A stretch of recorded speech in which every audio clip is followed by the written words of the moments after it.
Olá, sejam bem-vindos a mais um módulo de Anatomia e Fisiologia 2. Eu me chamo professora Shirley Barros, sou tecnóloga em radiologia e especialista no ensino de docência do superior. Vamos lá? Vamos aprender? Olha, quando nós falarmos, e vamos entrar em um tema novo, que é o sistema circulatório, sangue e vasos sanguíneos. Claro que dentro desse tema a gente vai ter vários segmentos, então vários tópicos para a gente desenvolver. Então vamos lá pensar no tópico 1 e ele fala sobre o sistema sanguíneo. O que é esse sistema sanguíneo, né? Como vem se desenvolver esse sistema sanguíneo dentro do corpo humano? Então vamos lá passando. A primeira coisa que a gente vai entender, ou que vai dizer, é que o sistema circulatório é um sistema responsável pelo transporte de substâncias, como nutrientes, aminoácidos, eletrolitos e linfa, né? De gases, de hormônios, de hemácias e para toda a célula do corpo do organismo. Então, todas as células, elas vão receber essas substâncias, elas vão receber esses nutrientes através de onde? Do sistema circulatório, tá? Entre as diversas funções do sistema circulatório, podemos destacar o que a gente tem como função, o que a gente pode pensar na defesa, né? Ela vai estar lá, na regulação de temperatura, estabilização de pH e homeostase. Homeostase é essa troca de substância, né? Essa troca de nutrientes entre o sangue venoso e o sangue arterial. Tem mais, ainda vai dizer que é considerado como um sistema fechado. Nós podemos falar isso, dizer para você que é um sistema fechado por vasos sanguíneos, artérias, veias e capilares e pelo coração, que é o órgão central, né?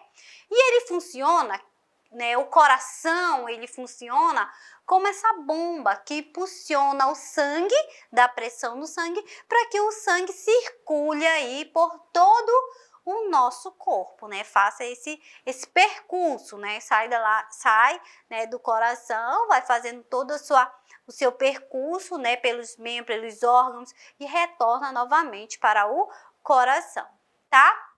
Esse sistema, ele ainda pode ser considerado como uma rede de distribuição de sangue.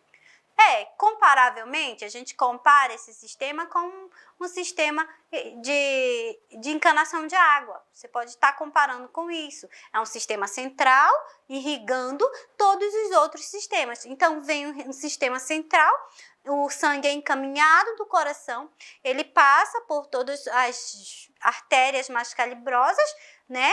E vai sendo distribuído até os órgãos, né? Os órgãos-alvos, os órgãos centrais. E depois ele faz a recolhida dessa substância, essa troca de substância, tá? A gente pode dizer que composto pelo sistema, ele é composto pelo sistema cardiovascular. E quando eu falo sistema cardiovascular, eu tenho o coração e vasos sanguíneos, né? E as linfas, que eu posso dizer os linfáticos, eu tenho os linfonodos e os vasos linfáticos. Então, eu tenho dois sistemas trabalhando de forma juntas, harmonicamente, em conjuntos, que são o sistema cardiovascular, que é o sistema sanguíneo, sistema fechado, e o sistema linfático, que é onde eu tenho os linfonodos e os vasos linfáticos, que vão trabalhar em conjunto, né? Esse aqui trabalha na parte de drenagem, na drenagem linfática, e esse aqui trabalha na parte da distribuição, das funções, tá?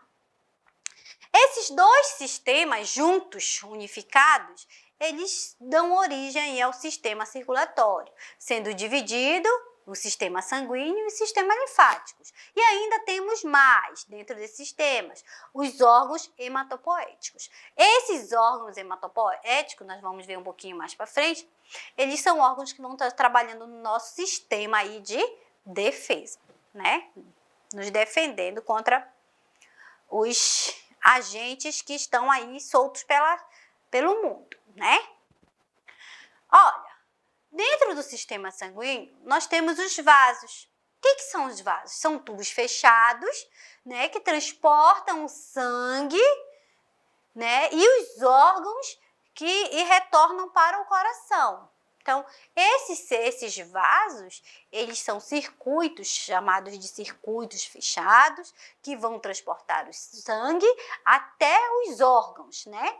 E depois, esses órgãos, eles vão fazer ocorrer aquela troca de substância e esse sangue vai retornar novamente para o coração. Então, esses vasos, eles vão estar conectados com todos os nossos órgãos internos, tá bom? E os vasos, como é que eles podem ser divididos, né? Como é que eu vou desmembrando dessa forma esses vasos? Os vasos se dividem primeiro em artérias. Eu posso dizer artérias, porque as artérias, elas saem do coração, é onde eu tenho sangue arterial, é onde esse sangue é cheio de substâncias, de nutrientes para irrigar e nutrir as células, tá? Eles são vasos sanguíneos que partem do coração, então saem do coração e se ramificam progressivamente em vasos de menores calibres, dando origem às arteríolas. Então, ela vai se ramificando, né? As artérias, essa vermelhinha, ela vai se ramificando até ficar menorzinha. E é essa menorzinha que a gente pode dizer, nós podemos falar, né? Que são as arteríolas, tá? Depois aí vai haver uma troca aí, tá bom? B, as arteríolas, que são essas que nós acabamos de falar, né? Elas são ramificações progressivas, que se tornam vasos, né? De calibre menor. Então, elas vão se ramificando, mas depois elas vão se tornar uns vasos, se juntando novamente, tá? E quem são as veias, né? As veias é a junção desses vários capilares, né? Vários capilares se juntando, eles se tornam as veias, né? As veias, e nós podemos dizer, as veias, você tem veia, é o caninho mais azul, né? Mais escuro, porque veia já é um sangue venoso que vai estar circulando aí, já é o sangue que já precisa ser limpo, que precisa ser purificado novamente, que ele precisa ser nutrido, né? Ele está cheio de dióxido de carbono, então ele é um sangue que a gente pode dizer, ele está um sangue poluído, né?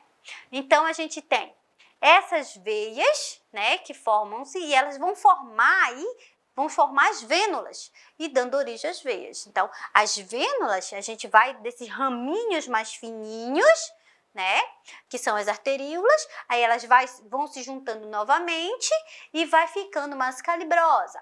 E quando fica um pouquinho mais calibrosa, ela é chamada de vênulas. Mais calibroso ainda, eu vou chamar de veia, porque ela vai aí nesse momento ocorrer essa troca de substância. Então, o sangue em si, ele não se mistura. Arterial é arterial, venoso é venoso. Eles não fazem as suas misturas. Eles chegam a um ponto onde eles fazem trocas de substâncias e nutrientes, tá?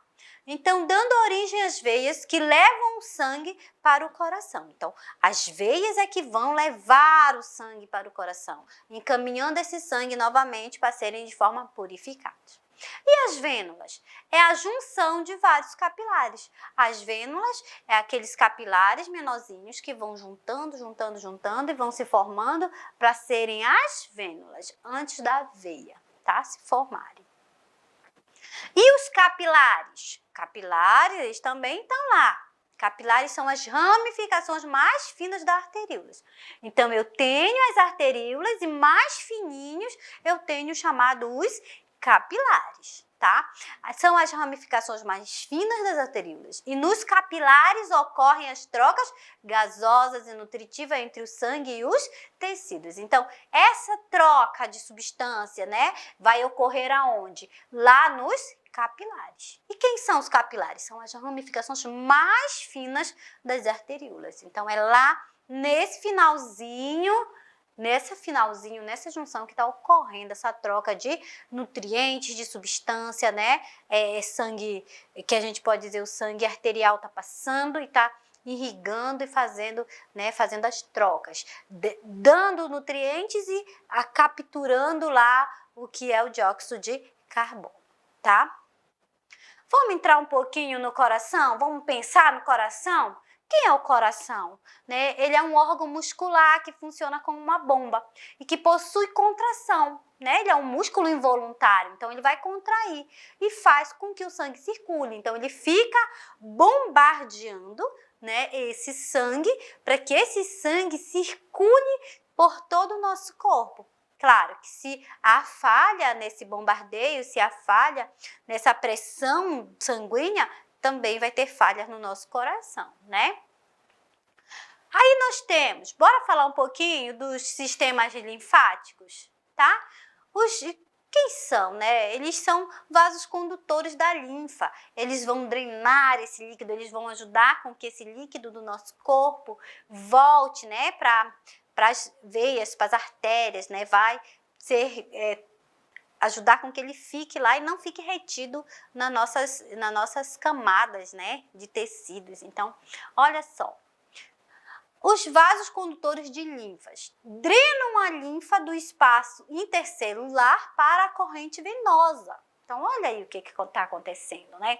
Ele vai impulsionar com que esse líquido vá para a parte que é a nossa corrente venosa, através de vasos chamados de vasos linfáticos. Então, como nós havíamos comentado, toda essa parte que a gente pode dizer linfática do organismo, essa parte linfática, ela trabalha em conjunto com o sistema circulatório, porque ela precisa, né, ajudar a impulsionar, ajudar a encaminhar, né, esse líquido para o sistema, né, que a gente pode dizer o sistema circulatório, para a corrente venosa. Agora preste atenção, dentro do sistema linfático eu não tenho um coração bombardeando. Então, o que acontece nesse momento? É o momento onde o indivíduo está se exercitando, onde ele está se movimentando. Isso está fazendo com que ele está fazendo essa troca de líquido, né? Impulsionando esse líquido, encaminhando para essas veias, né? Esses vasos que são chamados de vasos venosos. Então, ele vai ser encaminhado para ir para esse local.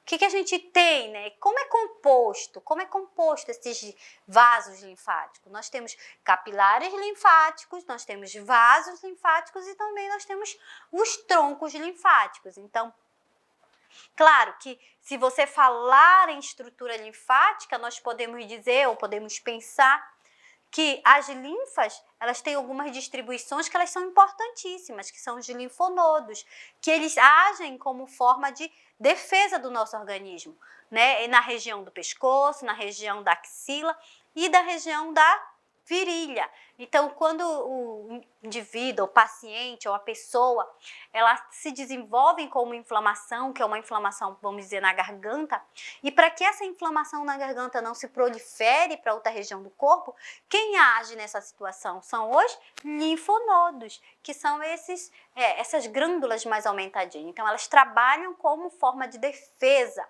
para o nosso organismo, para que essa infecção ou esse agente infeccioso não avance para outra região do nosso corpo. Então, é como se fosse um sinal de alerta, tá?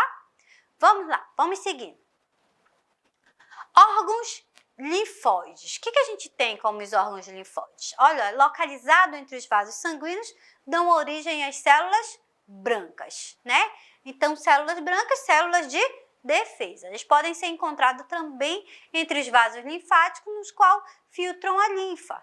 Como combatem os anticorpos, aquilo que eu falei para vocês. Nós temos algumas regiões que são chamadas de linfonodos e eles estão lá, né? Aquela que a gente pode dizer, aquela íngua inflamada, aquela íngua aumentada, né?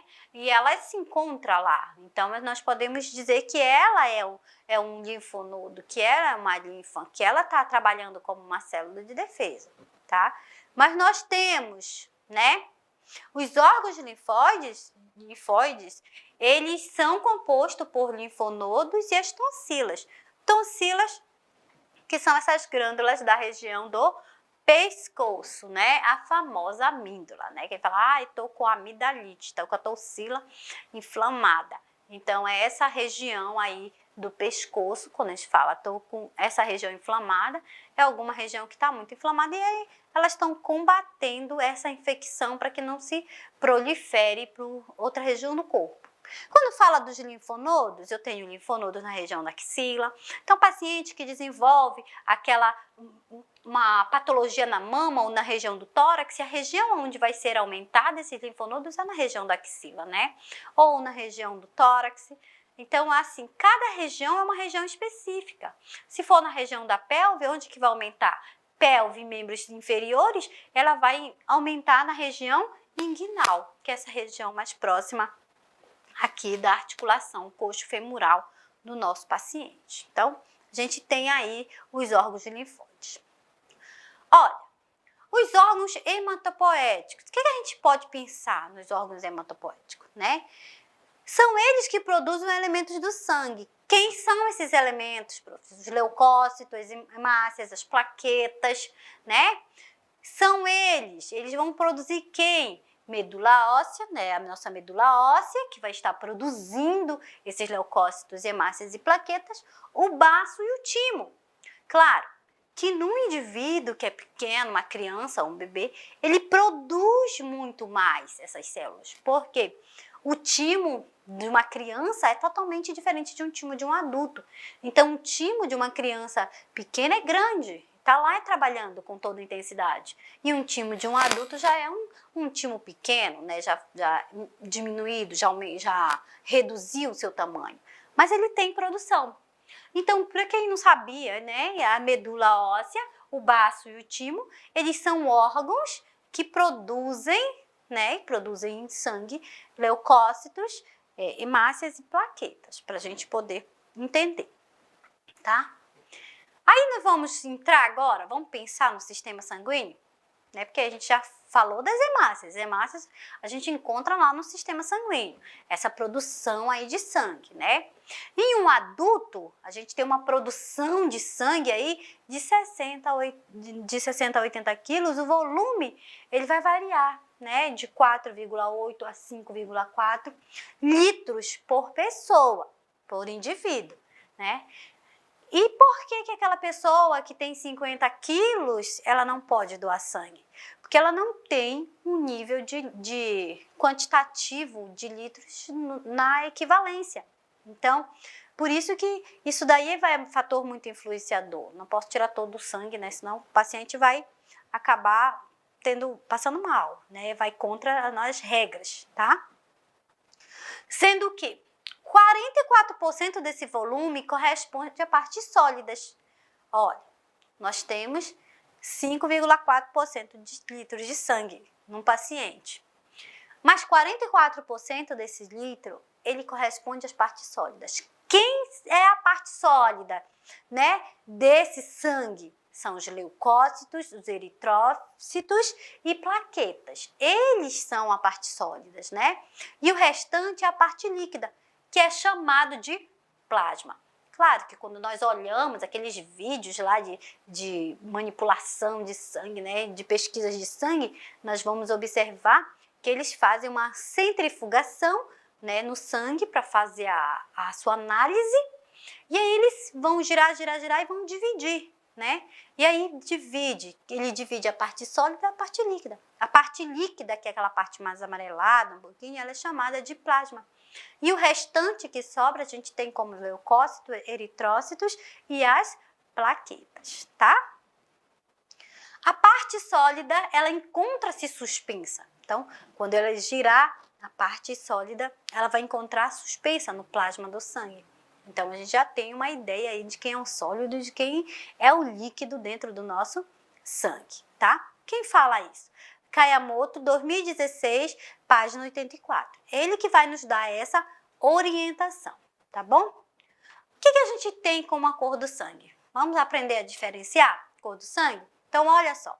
A cor do sangue, ele é vermelho brilhante, devido à presença de hemoglobina e do oxigênio, tá? Então, ele é vermelho de forma brilhante. Mas a gente olha assim, vermelho de forma brilhante, quando ele está circulando, ou que teve o corte imediatamente está sangrando. Aí nós vamos ver dessa forma. Caso não seja assim, nós vamos ver de forma diferente. A baixa concentração de oxigênio faz com que o sangue apresente vermelho escuro. Então, se a partir do momento que o sangue extravasou e já não tem mais vida, naquele sangue, ele vai se apresentar de forma que é vermelho escuro. Então, no primeiro momento, eu tenho ele de forma de vermelho brilhante. No segundo momento, eu tenho ele de forma de vermelho escuro. Por que aconteceu isso, né? Por conta da concentração de oxigênio, que agora ficou bem menor, né? Quando o sangue está lá circulando, ele tem vida, ele tem oxigênio, está circulando, eu consigo, né? Perceber isso. Mas se não está circulando, perdeu a oxigenação. E com a baixa da oxigenação, ele acaba se tornando de vermelho escuro. Outra característica do sangue é quanto à sua viscosidade. Ele apresenta-se 3 a 5 vezes mais espesso que a água. Então, ele tem uma densidade, ele tem viscosidade, ele é um pouquinho mais denso, né? Porque se a água é bem fininha, o sangue tem mais densidade. Quem fala isso pra gente, né? É Kayamoto, 2016, lá na página 84, tá? Vamos pensar na função do sangue? Vamos lá? Quem é a função do sangue? O que ele faz, esse sangue? Por que a gente tem o sangue, né?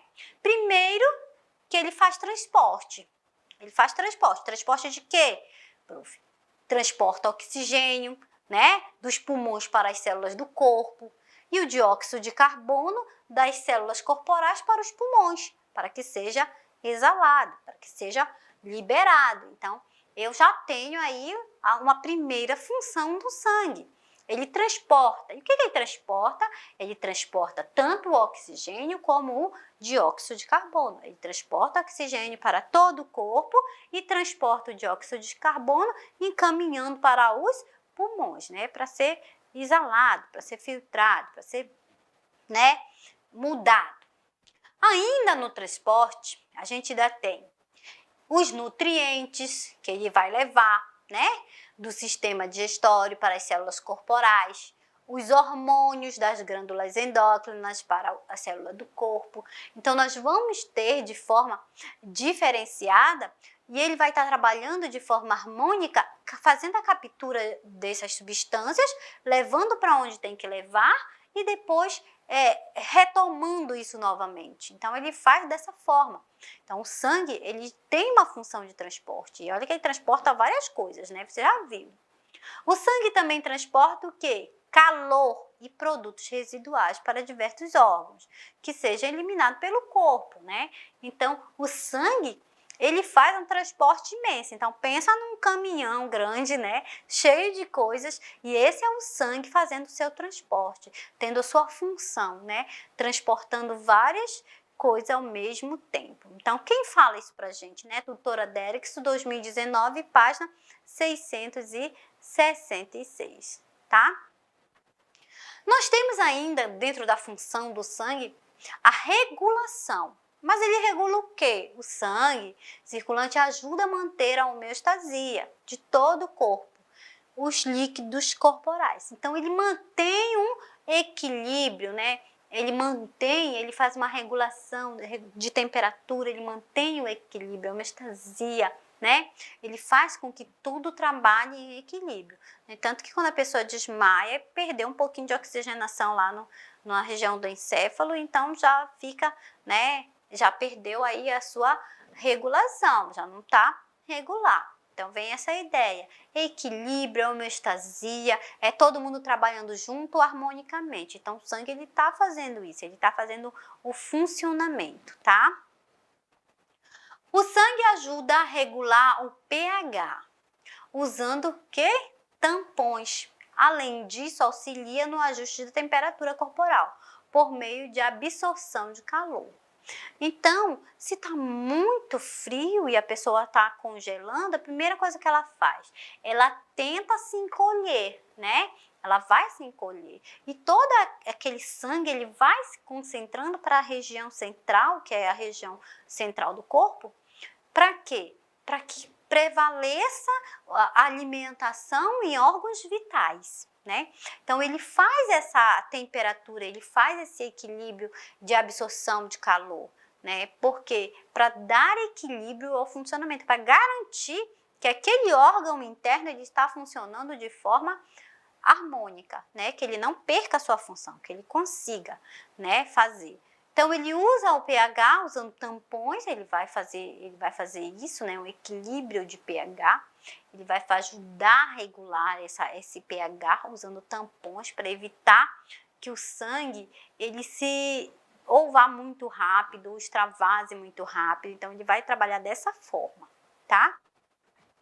Propriedades refrigerantes da água no plasma sanguíneo, da sua taxa variável de fluxos pela pele. Então, ele também faz um equilíbrio desse líquido, né? A gente pode dizer, ele vai, se tá muito quente, a pessoa vai o quê? Fazer suor, né? Para tentar refrigerar, então refrigerar o quê? O corpo. Isso daí também tá aí na nossa regulação, tá dentro do nosso sistema, tá? Ademais, a pressão osmótica do sangue influencia o conteúdo de águas das células. Então, a pressão osmótica, aquela situação, né? A célula inchou demais, né? Ou ela desidratou demais. O que está acontecendo com as nossas células, né? Então, ela vai trabalhar, o sangue, ele vai trabalhar dentro dessa pressão osmótica. Ele vai tentar dar um equilíbrio para nossas células diante das pressões osmóticas, tá? Isso influencia diretamente aí nesse conteúdo de água, né? Como diz a bomba de sódio e potássio que você estudou lá na aula de biologia, tá?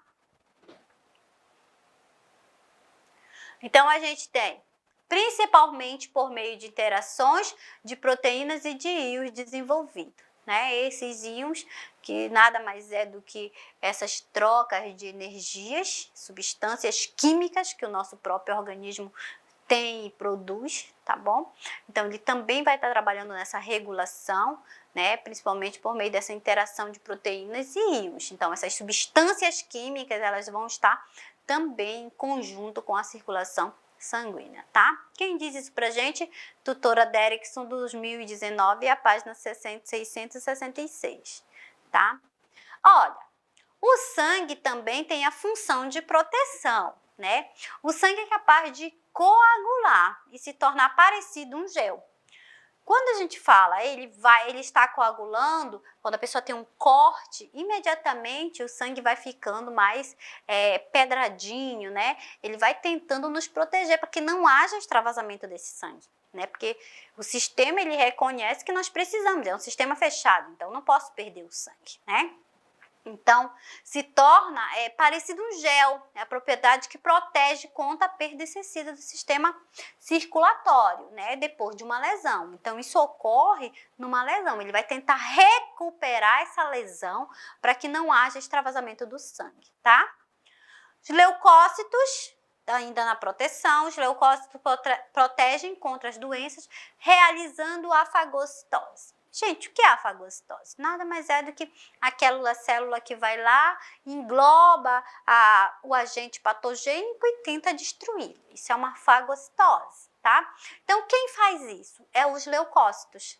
Então, ele está fazendo isso contra as doenças, contra aqueles agentes patológicos. Às vezes a pessoa até desenvolveu uma doença, mas foi assintomático. Porque quem chegou primeiro? Os leucócitos. E foi lá e fez com que células de defesa combatessem e você não sentisse, né? Mas pode ter tido.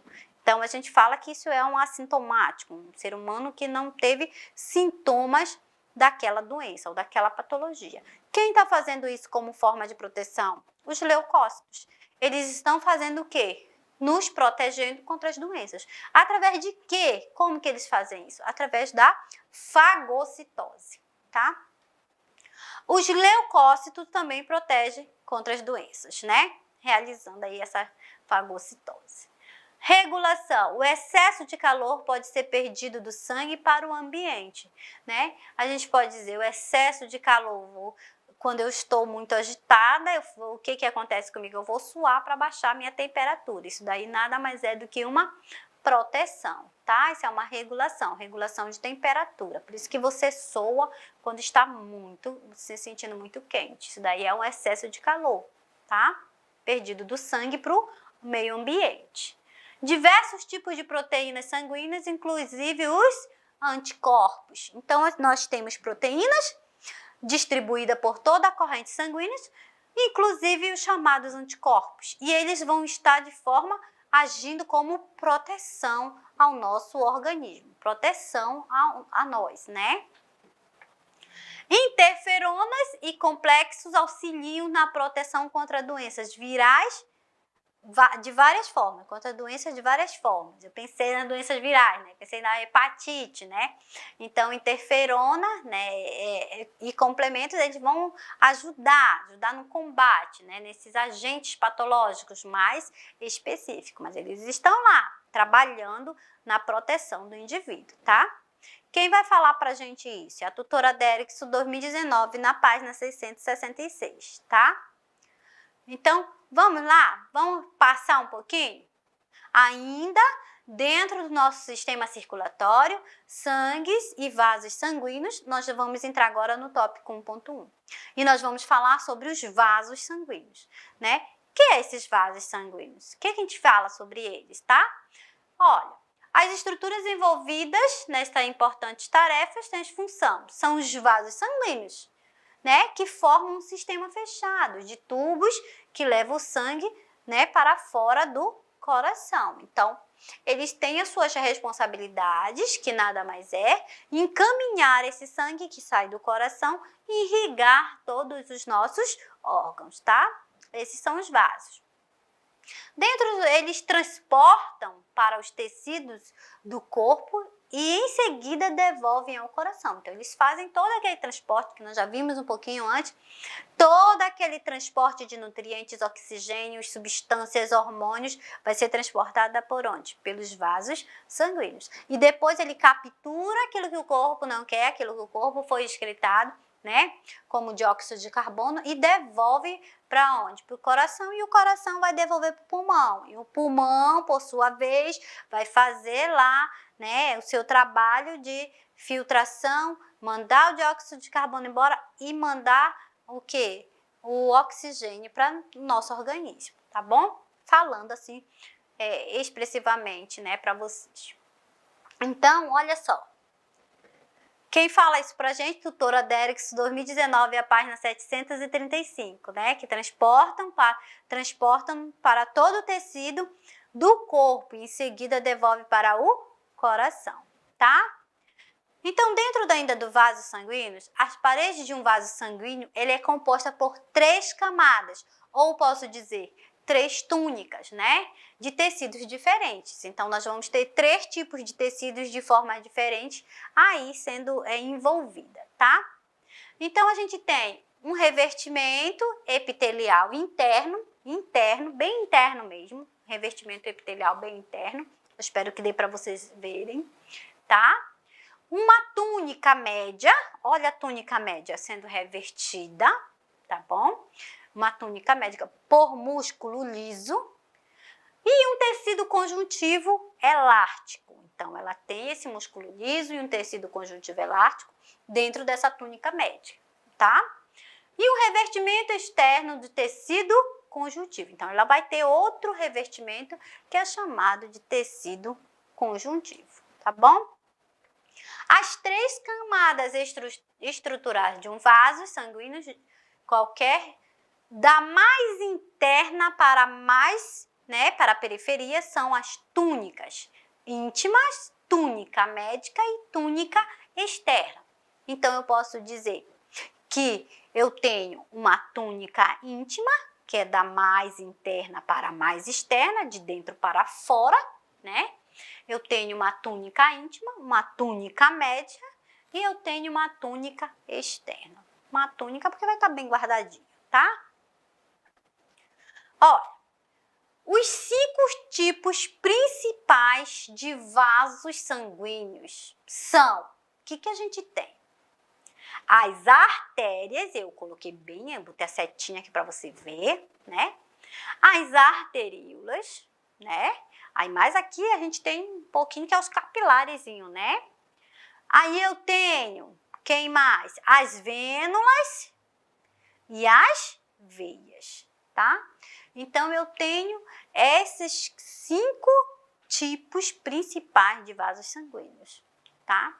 Eu tenho as artérias, as arteríolas, né? Aí a gente tem os capilares, que é essa rede aqui. Eu tenho as vênulas e as veias, tá? Então, a gente já fica bem atento aí ao nosso desenvolvimento. Quem fala isso pra gente? Tutora Derrickson, 2019, lá na página 736, tá?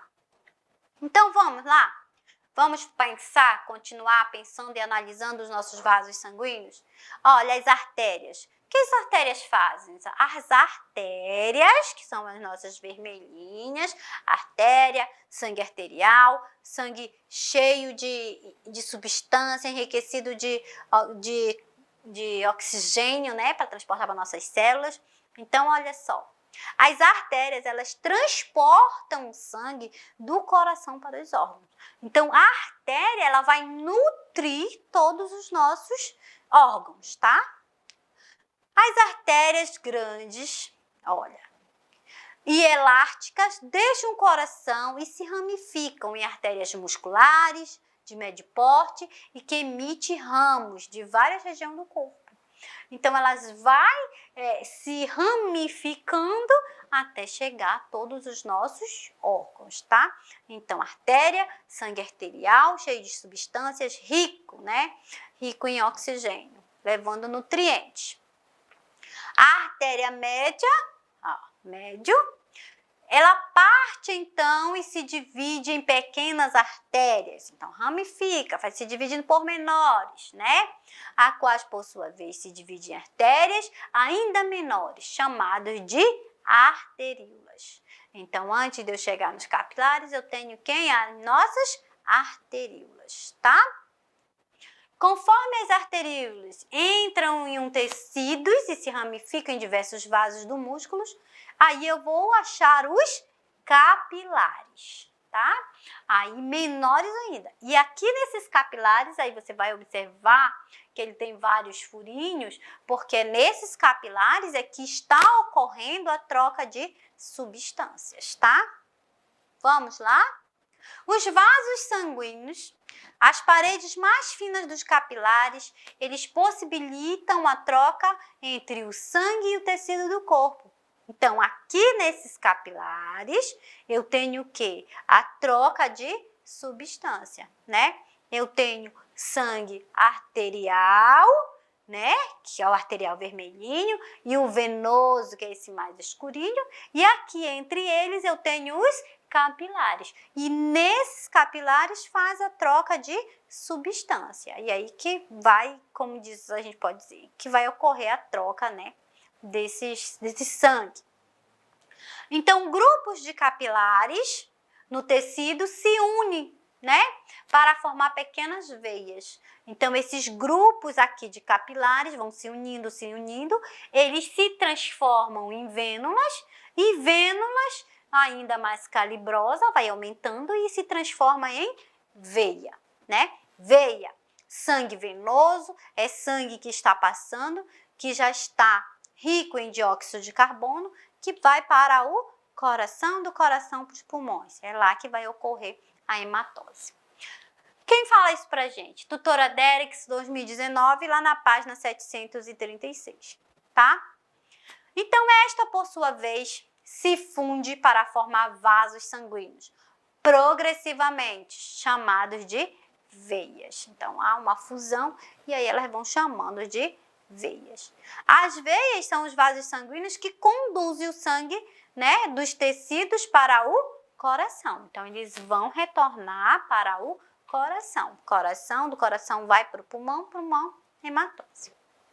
Tá? Quem fala isso pra gente? Tutora Derrickson, 2019, página 736, tá bom?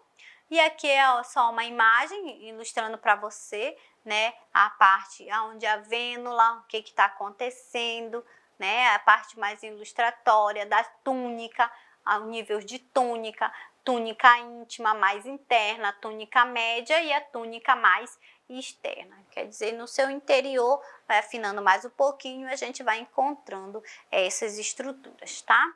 Aqui a gente tem os vasos sanguíneos, que eles estão distribuídos de forma que a gente tem arteríolas lá, mais, né, bem fininho, os capilares, né, as vênulas e as veias, né? E aí a gente tem bem distribuído, com uma ideia bem distribuída para você, tá? Olha, vasos sanguíneos, e aí a gente vai falar sobre a distribuição do sangue. A maior parte, né, do volume sanguíneo em repouso, chega a cerca de 64%, está nas veias e vênulas sistêmicas, tá? Então a gente vai encontrar a maior parte, por isso que quando a gente vai fazer exame de sangue, não é da artéria, é da veia, né? Que eles são tirados, são sugados. Então, as artérias e arteríolas sistemáticas detêm cerca de 13% do volume sanguíneo dos capilares sanguíneos e detêm 7%, né, desses capilares. Lá nos capilares ainda é bem pouquinho, porque lá está ocorrendo constantemente a troca. Então, não dá para ter um volume muito alto. Os vasos pulmonares detêm 9% e o coração detém apenas 7%. Então, você observa que é tudo muito bem distribuído, esse quantitativo de sangue. Quem fala isso pra gente? Tutora Derrickson, 2019, a página 743, tá? Com as veias e vênulas sistêmicas, contém uma grande porcentagem de volume sanguíneo. Então, eu juntando as veias e as vênulas, a gente vai observar que temos uma grande quantidade de sangue, tá? Elas funcionam como reservatório de sangue, a partir do qual o sangue pode ser desviado rapidamente em caso de necessidade.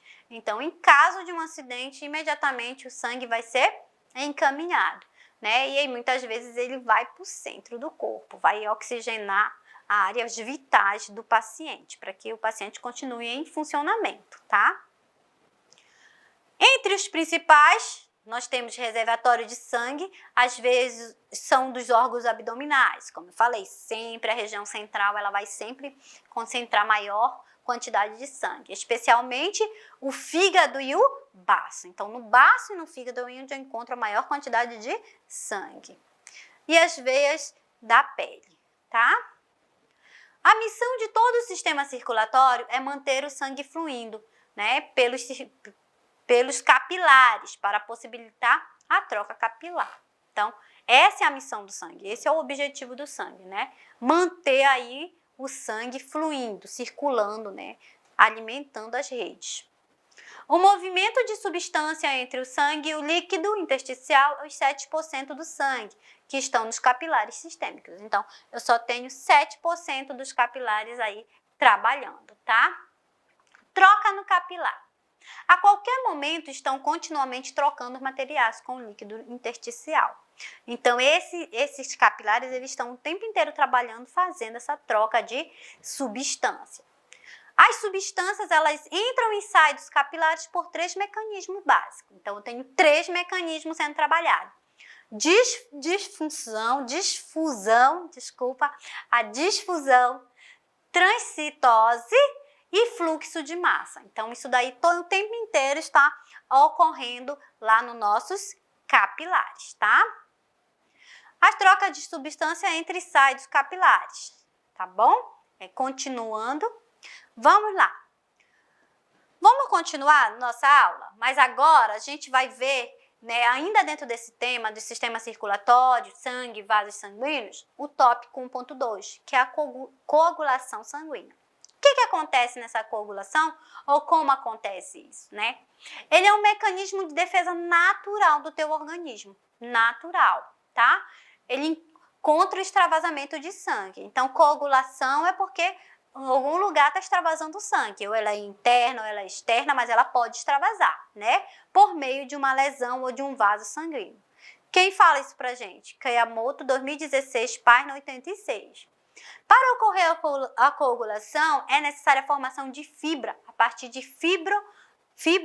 fibrinogênio, né? Esses fibrinogênios são agentes que vão estar trabalhando, vão tentar reconstruir essas fibras, tá? Quem fala pra gente é Kayamoto, 2016, página 86, tá?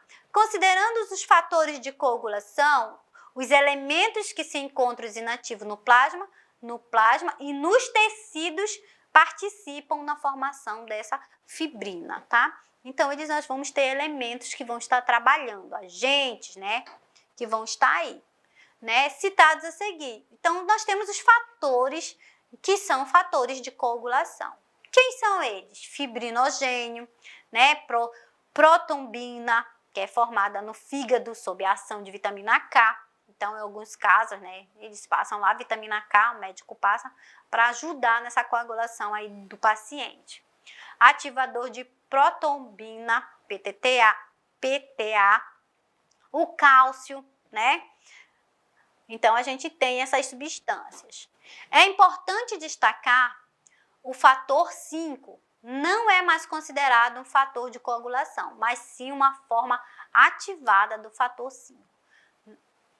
Desculpa, o fator 6 não é mais considerado um fator de coagulação, mas sim uma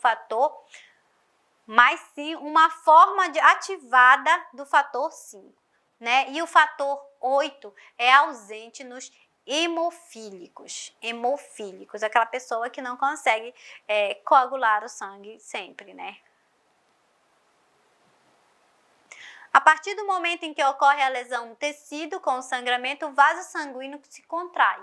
Quando o vaso sanguíneo se contrai, a gente denomina de vasocontrição. Então, o vasocontrição ele vai fazer uma contração para impedir a passagem de sangue. As plaquetas se aglomeram no local lesado, formando um tampão de plaquetas. Então, ela vai formar esse tampão para tentar impedir que extravasem sangue, tá? As células do tecido lesados e as plaquetas sofrem a ação de fatores de coagulação e formam o PTA. Quem fala isso pra gente? Kayamoto, 2016, página 86. O PTA e alguns fatores de coagulação atuam sob a protobina, né, transformando em enzimas denominadas de trombina, né? E a gente vai dizer trombina, a ideia é aquela de trombose, né? Vem daí da origem do nome. Esta atua sobre o fibrinogênio e transforma em fibrina, que é uma rede de filamentos em que serão presos os tampões de plaquetas. Então, ele vai trançando, né, esse filamento para que esse sangue impeça, vai fazendo tipo umas coagulações mesmo, tá?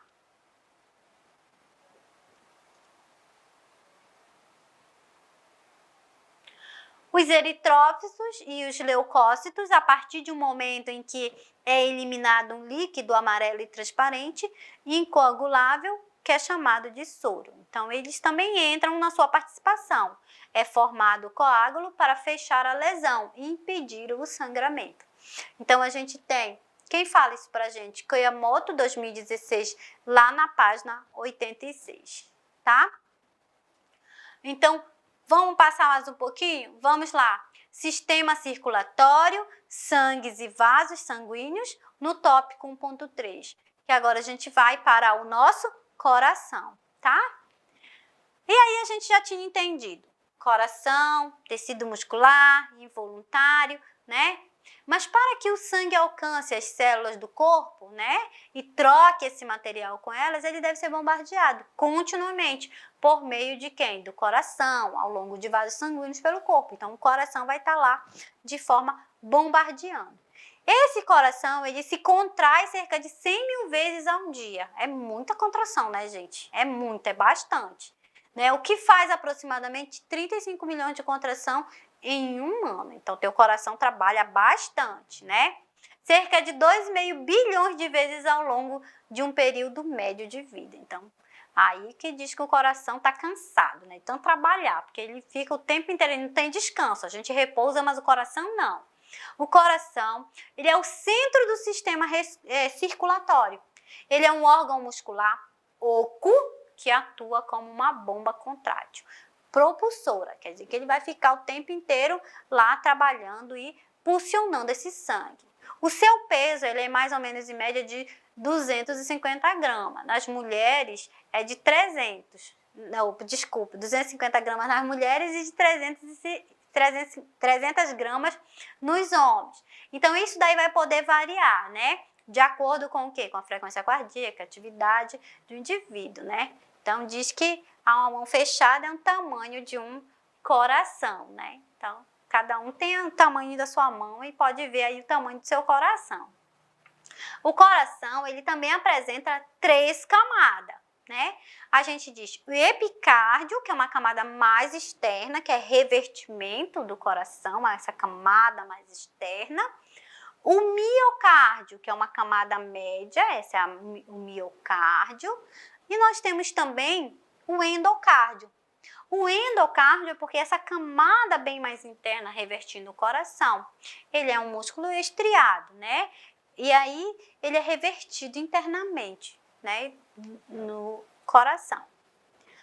O coração apresenta as 3 camadas. A gente vai destrinchar um pouquinho, né? Aí o epicárdio mais externo, o miocárdio é a camada média, né, do coração, espessa, né, formada por músculo estriado cardíaco, e o endocárdio, que é o revestimento interno, isso que a gente já vem falando.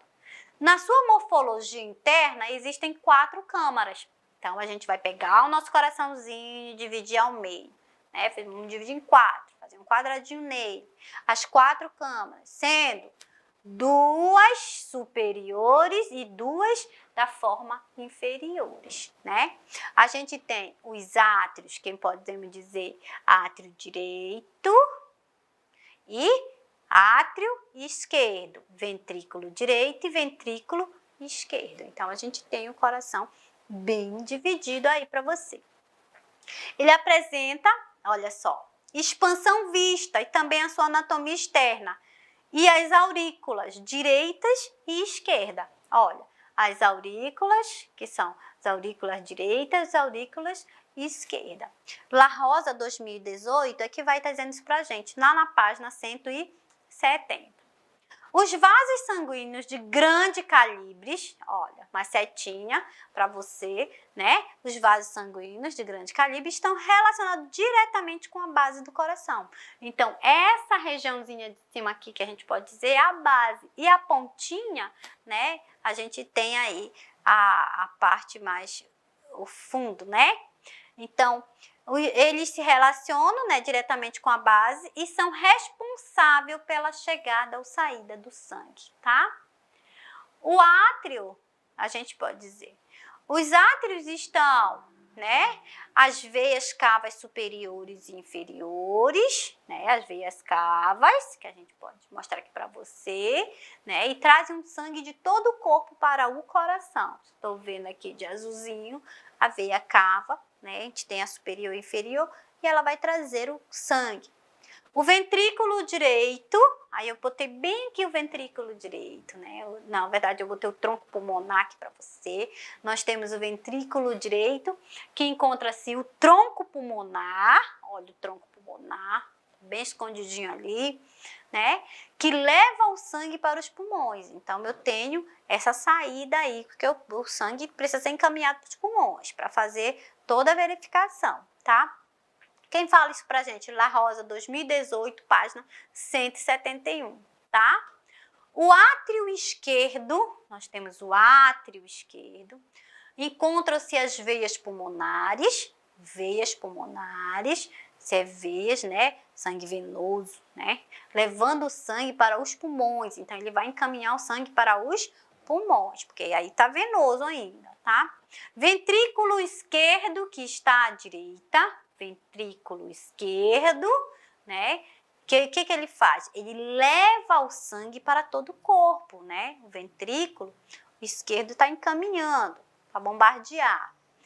Tronco pulmonar e a aorta são artérias que têm válvulas similares após a saída do coração, tá? Para impedir o refluxo do sangue nas diástolos ventriculares. Então, diástolo, sístole, diástolo, né? Que é uma outra aula que vocês vão aprender em pressão, né? Arterial. La Rosa 2018, página 171, é que vai estar falando isso pra gente, tá? Centro do sistema circulatório é o coração, é um órgão muscular oco e atua como uma bomba contrátil propulsora. E o coração, ele vai ser essa bomba que vai estar irrigando os nossos órgãos, né? Seu peso é de 250 gramas nas mulheres, 300 nos homens, podendo variar de acordo com a frequência cardíaca de cada indivíduo, tá? Então, aqui a imagem onde fica a localização do coração, ele fica na região do nosso tórax, né? Fica entre os pulmões, bem guardadinho, fica mais voltado, um pouquinho mais voltado, a gente diz para a esquerda, né, do que para a direita, mas ele é mais centrado, tá? Então, esse é o nosso coração, né? Essa é a nossa aula. Então, espero que vocês tenham entendido, né, compreendido, absorvido. Qualquer dúvida, pode entrar em contato com a gente pela plataforma, né, pelo telefone do WhatsApp, e aí a gente segue a nossa aula. Tudo bem? Até a próxima!